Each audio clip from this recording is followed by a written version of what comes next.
What's going on, YouTube? Welcome back to Savage Studios. If you like this video, go ahead and hit that like button. But before we get all into that crap, let me go ahead and tell you what we're going to be talking about.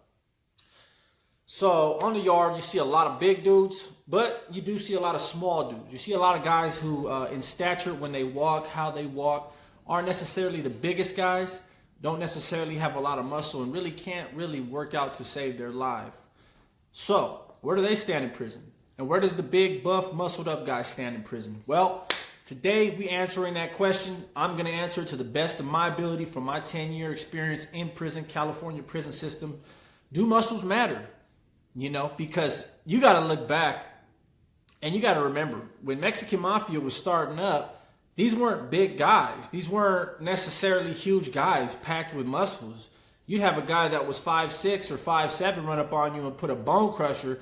A bone crusher, if you don't know, it's not like these cute little knives that you see people making. A bone crusher is something about this big that's going to crush a bone if it makes contact with the bone. That's why it's called a bone crusher. So you had these short guys running up on these big muscled up guys. Big guys, because you know back then in the prison system, unlike now, they had the weights in California prison system. So you had these guys and they would kill them, you know, or they'd book them, they put holes in them and they'd let people know. So the buff guy, right? How did he thrive and survive back then? I'm not sure. I wasn't there, but I can tell you from my experience what I saw and how he did survive. Myself being not really the smallest, 6'2", 234, all muscle. You know, I didn't really have any problems when it came to throwing hands, when it came to chonking them, when it came to if you want to wrestle, we could wrestle. You know, I didn't really have problems with that, but I always did know. Never to underestimate your opponent. Never to look at somebody and think because they're short, slow, overweight, whatever the quality or attribute that this individual may have, don't knock that person. You know, of course you can look at someone and say, man, I'll toss your scrawny ass up, or I'll lay your fat ass out, or whatever the case is, because if you getting that money, what we call getting the money, we call getting money, you know, working out. When you busting burpees, when you busting brown eagles, when you busting tray 5-7s, when you busting out these real machine mocking out workouts in the pen, in the shoe, you become a weapon. Your body becomes an overall weapon. However, that does not mean that the man who does not work out cannot take your wind. By the term take your wind, I mean take your breath. By take your breath, I mean kill your ass. Just in case I had to really break it down for you. I done seen some of the most craziest shit happen in the cell. I done seen small guys kill big guys. I done seen big guys kill small guys. I done seen fat guys kill skinny guys, vice versa. And even better yet, I actually had a homie. This fool was pushing up on another homie, right? I was homies with this guy who was pushing up. The one who was getting pushed up on wasn't necessarily my homie, but he was of the same race and ethnicity. Homie, they start fighting, right? For whatever reason, they start fighting. My boy, he's big, you know, he got some size, he works out, hits the punching bag. The paisa, he's a homie too, but he was a paisa, but it's all the same race, right? The paisa, little dude, lays him out. So bad to the point where another homie had to end up going and they got on him, they jumped him. Obviously, this is not a general population activity that took place, but some of the shenanigans that be taking place on the other side.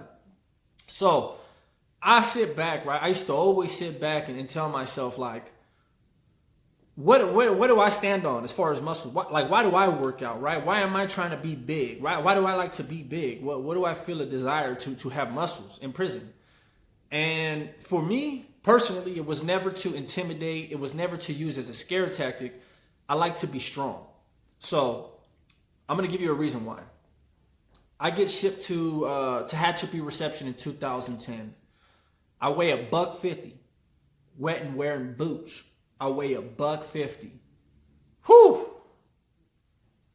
That's like 80 pounds lighter than where I'm at now. So I get in the cell. My cellie, I'm GP. My cellie's a Honduran, right? Like he hangs out with the paisas and shit, but he's from Honduras, right? So, and all he does is just play soccer all fucking day long.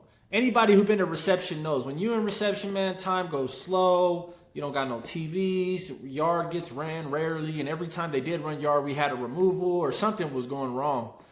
So we had a lot of cell time. me and him took to the liking of gambling, and we'd gamble breakfast trays.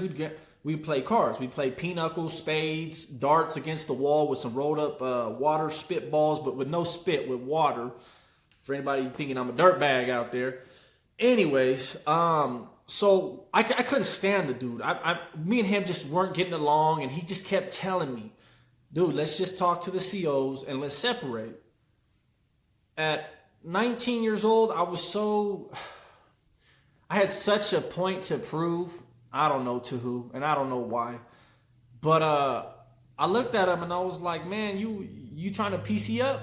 You trying to PC up out of my cell? Or why are you trying to get me to talk to the cops? Why are you trying to why are you asking me to talk to the cops? Because you a bitch, because you scared. So he gets up and he's like, hey man, don't call me that bitch word, da da da da da.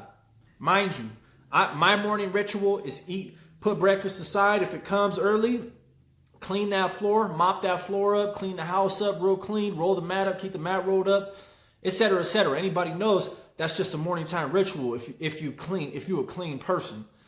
So I'm cleaning the floor and I jump up and I start walking towards him. He's towards the back of the cell. He's got his back against the seat and the desk, because every cell towards the back has a seat and a desk that faces the door. And so I push up on him. And being a youngster, unseasoned vet, I should have just smashed on him. Honestly, looking back, I shouldn't have said shit. We probably could get along now because I'm a lot more mature. But he cracks me, and after he cracks me, he rushes me against the all the way from the back of the cell to the front of the cell. And this is the part where I'm sorry to waste your guys' time with this long, elaborate story, but this is the part where gaining weight and putting on muscle mattered. This dude, I don't know if it was from his soccer player shit that he was doing. He used to run in place for like an hour straight after dinner. Just run, just to get his calves and his legs going. But this dude was slamming me, picking me up and slamming me, painting every single wall of our cell with me, right? So finally he puts me down in the corner. I'm 150. This dude's easily 180, 190. He's not the hugest guy, but heavier than me, and his legs are solid. And he's got me down and he's hitting me. I got him like in some kind of chokehold. He's punching me on my wings and shit. And I'm thinking, man, this fool about to kill me. This fool about to really not stop. So I do what the fuck I had to do, man. I bite down on his shoulder till the blood comes. I bite a big old chunk down right into his shoulder. And he screams like a biatch, like a straight woman screams. Push him off, and we started getting down. I started smashing him. He falls into his little bunk because he's on the bottom bunk. Falls into his bunk and starts. We call this bicycle kicking. He lays on his back and starts bicycle kicking, right? Trying to kick me in my balls. I'm throwing coffee mugs at him. I'm telling him get his ass up. Anyways, we end up getting away with this big old fight. The whole block heard this fight because we kept going and going and going, and there was blood everywhere. We used our sheets. We used our towels. During breakfast pickup, when the homie porter came to pick our shit up, we were throwing bags and bags of bloody clothes out, but we got away with it. His face was all torn up. I was good, man. I really was good. However, mentally, I had to look back and tell myself, I'm not going to let this shit ever happen again. I'll be damned if I let another man ever toss me up like I'm some ragdoll in prison. I did not like the way I was getting tossed up. Did not like it. Had no control of where the fuck I was flying to and how I was going to fall. So, safe to say, I stretched my stomach and I gained a lot of weight, man. I gained 30 pounds in 3 months after that event. And I felt good. I felt my striking game was a lot better. I was able to kick a lot of people's ass if I needed to. I was able to drop people with a couple hits as opposed to sitting there bombing with some lanky ass skinny arms. But I think I want people to know out there that it just don't matter, man. I've seen some of the biggest dudes turn bitch and run from one dude. I've seen some of the smallest dudes with the biggest hearts. So for me, I never based what I was doing with my body based on how I wanted to feel or assert myself to a situation. Because everybody who knows me knows, and I know this about myself, and I don't care what none of y'all got to say. When I was the skinniest me, I was the most savage me. I was skinny. I was a hungry little pit bull. I would bomb on you. It seemed like the bigger I got, the more muscle I put on, the calmer I got. The more kind of like, I don't know, secure you could say. I don't know what it was. Less fights, more damage. That's the difference between muscle and non-muscle. So, also, you gotta have ingenuity, man. You can't be I'm not gonna give these little guys all the credit here. Nah, if you a little motherfucker and you got a shank in your hand or you got a tomahawk with razor blades, I didn't have one of my homies he got ran up on from the back in Medline and got hit with 17 razor blades with spacers. His nose basically torn up. He turned around and beat the dog shit out the dude who did that to him. You want to know why? Because the person who was wielding that little razor blade tomahawk that he had set up, which was pretty vicious with 17 blades, was a fat, slow, out of shape motherfucker. So that's all he had, was the element of surprise and hoping that he could scare my homie with all that blood. Didn't happen. Homie mashed him, beat the shit out of him. So you little guys thinking that you're going to run around or you out of shape motherfuckers talking about, I'm going to poke you. You better really get the job done. You better really do it because you ain't got nothing after that. That is your weapon. Your body ain't your weapon. So if you get knocked out and you lose that strap, you're shit out of luck, buddy. So that's it. All right, y'all. So that's it. Like I said, go ahead and subscribe. Smash that like button. If you ain't already hit that like button, subscribe if you haven't already subscribed. Hit that bell notification if you like the video. Just a quick little something, just speaking on my thoughts on my journey, my experience on Do Muscles. Is there like these big old prison bullies just because they're super big or super buff? At the end of the day, you got to remember, muscles don't mean shit in prison.